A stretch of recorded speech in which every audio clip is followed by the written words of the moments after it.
Yo, what's up? Hey guys, so let me show you something very interesting and hopefully enlightening with regards to Last Epoch. So I've been shadow playing, and thanks to him I chose the Void Knight, and there were some really interesting peculiarities that I found to be very interesting that tells me that Last Epoch is actually probably one of the best action RPGs right now on the market, and I'm gonna explain it to you in really simple terms why. First, don't mind my bad graphics. I have a lot of stuff running, and running on this video game on the max just heats up my video card a little too much to my liking. I'm really start to feel it. So we're just gonna jump right into it. Let me explain to you why, if we can connect. Let's connect. Okay, cool. So I'm gonna show my build real quick, and then I'm gonna explain to you why Asmongold's build is so much different, and the choices that he made along the sides of playing the game that made him get different items, have a different gaming experience, and also just in general how the game plays for him. So basically we're in the end of time. I know, thrilling, and I'm just doing my level 70 here. It's gonna take a little while. So the question comes on down to big dicking, and I think the big dick is just not there, and I'll show you why. And why it is so, which is the craziest part, because as I was watching his gaming, I noticed choices that he made that were critical in the decision of his character. I think if you made different choices, he would have had a different character, and which is amazing for a game like this to create such a phenomena. I think it's an accomplishment for game developers. Okay, and where am I? See, so I noticed one thing is, if you see those islands, right, the player modifications play a big role experience wise, and how much items you can get, which is a big sometimes you get like 40% or 80% item rarity. So I died here because autopilot eventually got kicked. I don't think I can find anything substantial. Yeah, oh yeah, I think I was going vitals, that's right. So let me show you real quick. So that's me, and there's darkness everywhere. So I don't really have the best weapon, anything like that. You can do a lot more. I'll show you. So I can double that damage. I can make it into 40k, but well, I just want to show. I shouldn't have went there, sorry. Let's see if we can go and find something bigger. So this is not the most exciting. So I understand the hammers and appeal to them, I really do. But in terms of experience, it's just a little different. I'm looking for something more beefier, because there's nothing beefy. And there's only I'm not going the right direction. So this is my, what's it called? Void Cleave, which, if you remember, Asmon decided not to take because he remembers it's something from a different game. And yeah, what's this? And here's the video from it. Alright, so here we go. That's him deciding I don't really like this. that he doesn't want to choose the skill. I think this is a good ability. Because it reminded me of something else. That decision leads him to maintain Warhammers. Jeez. What? Hammers. No, I think the and Warwind. It's like because if you look at the description of the Void Cleave, it requires two-handed sword and axe. Now, this decision was strategical because he wanted to have a variety of weapons to have and to play with. He didn't want to be stuck only on the swords and axes, which, by the way, in the current level 70 something, I believe, he's using that beefy club with massive amount of strength bonus. That's a nice benefit. See, so his decision to divert created an alternative pathline for that character. So that's the first major stepping stone. Why I'm looking at this? I don't know why I'm looking at this. I'm looking at stats that I may need to harvest. Oh, nice. So as you can see, I'm not even using my melee combat. Watch this. So I don't have Warwind. I have, what's it called? Reeve, whatever. Oh, I'm totally missing awareness about it. This thing is moving. Look at that. Where am I supposed to kill this guy? I mean, I don't have to throw a lot of hammers to get the job done. Wait, what's this? Lead duration, chance to guard, kill with hunger souls. Wait, this is acolytes. Movement speed is nice, but everything else, increased armor. I'll check that. So as you can see, increased item rarity is actually 55%. So you don't have to finish this mission. This is a pretty good active modifier. So far I've seen 80, but look how easy I can just swipe them. I just didn't swipe. So of course I'm running around, but so this is nothing. And I think experience for a lot of people like this is the same. Now let me show you the second step where it just changed his character. So in here, he did a stolen lance and he died here during the stolen lance boss. And because he died, he didn't get this. No, sorry, this. My bad, apologies. In a Follows of Outcast, he was doing this and he didn't get this blessing. That altered his entire chain of experience. He gets something instead, like a relic drop or exalted something. I don't remember. We can take a look up. Yeah, you see right here. Anyways, and this changed experience for him. What kind of loot he was getting.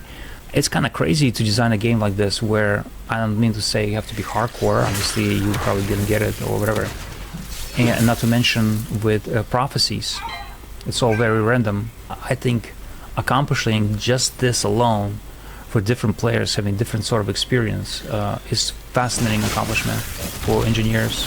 I think I played Diablo 2, Diablo 1, Diablo 3, Diablo 4, all of them, Path of Exile, a little bit during the betas, by the way.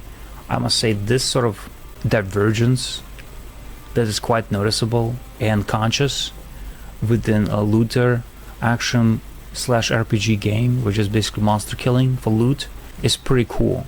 It's pretty cool. There's like, let's say you don't have to play the game again. You just play the game once. That is quite fascinating. What's the briefs? What does they have? Jesus, 45% real estate title. I wish there were bigger monsters. This is not a monster dance. Oh, got the chest. Let's pick that up. By the way, there's always a chest in the map, it seems. Oh, like I'd say 80% of the time. Just erase them. I think the fact that there were similar classes. Stand down or die. Okay, spear. We don't need. So we are stuck with swords, two-handed swords. That's okay. Good for harvest. I think this was also good for harvest. We are harvest. Amulet. So many items that are good for like elementalist. It's surreal. Sometimes I think the game just gives me different classes for no fun. But it makes it's cool because now you can play with another class if you want to, which is nice. Wow, that's a lot of minion health. I'll take that. So I wish there were bigger, stronger monsters here, but that's not happening tonight, it seems. Oh, okay, I finished it. The next one will be a little better, and I'll show you the loot. Nice. Okay, so cool. We got a nice helmet with the movement speed. Okay. That's to all abilities. Yes. Let's check real quick. And as you can see, my gear. I'm looking for two-handed swords with a high stun chance, speed. It's really hard to find one. Okay.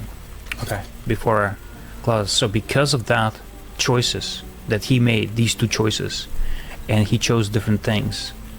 Basically, this was outcome of that. Look at this. This is the most fun item one can possibly ask for in action RPG game. Guys, can we design items like this from now on everywhere? This is hilariously awesome. Devs, well done. Very fun item to play with. Fascinating experience. It just, I mean, it's not the best. This is my second one because if I switch into this, my DPS just basically goes ballistic. I'll show you. So I do 47, right? I'm level 70. I'm not saying there are no better items in the game, but I'm just pointing out 43. See, it's not that bigger, but because it has a massive critical strike multiplier, there's also the insane bonus resist. So you end up having surreal attack speed. And this damage, 144%, applies to everything. And leech defense, increased leech, 1 to all skills. So yeah, anyways, that's what I wanted to say. I think Asmongold is doing a great job. And yeah, so I chose Riv versus Whirlwind simply because I've had that build since D2. I can't ever play that ever again. I don't care. It is really always fun, but trying something new is good too. So either way, what's your DPS on Rive? I think it's amazing. I still have point to put. I'm not sure. There's so many choices. I'm just waiting to grind to 20 seconds, just experimenting. This is hilariously cool. And if you have an idea what to do with this one, I'm not a fan of Rebuke. I do like it. It's all defense here. Like it's all just defense. Like I don't care. And it also gives you nice burst of speed and protection. Like after the fight, this is like I get attack speed with 30. Like it's sick. It's fun. Yeah. Erasing strike to this crushing blow is. This skill is insane. And also because it allows me to always crit. Oh yeah, I forgot to show you the items. Alright, I forgot that. This guy. This is an insane 100% critical chance. Sick. And so my critical chance with weapons is 121. So I crit this 100%. Dude, this is legit. But yeah, I'm still looking for the sword. I need to get I would have liked crit instead of the weight damage, because it would have done so much more for me. So that's why it's chase. So it's already here. If I need to deal with big monsters, big numbers. Take care. So anyways, totally conceptualized the game design that allowed choice decisions inside the game and outcomes of the gameplay to alter your entire gear loot and experience. Wow, this is just amazing. Congratulations to game developers. Mission accomplished for sure. I did not experience this in Diablo 3, Diablo 4 for sure. Diablo 2 had some of that because of the magic find, which is great approach in some ways, but this way it's much more conscious, and I think I like this a lot more, and I think a lot of gamers like this more. So I'm not sure what's gonna Path Exile 2 is gonna deliver us in terms of the loot experience or choices that we make, or the concepts of game choices that will bring within character development. We're just gonna have to wait and find out. But for now I can say for Last Epoch it's pretty good. Yeah, and I think I just finished my night. Yeah. Oh, I was going for this guy. This is 8 damage. So just well, I don't know how much did that increase my damage. I don't know. Should have taken a screenshot. I'll compare later. What's this? From the Forge Mill. Anyways, I'll see you all. Thank you very much for stopping by. I'll see you in the battlefields.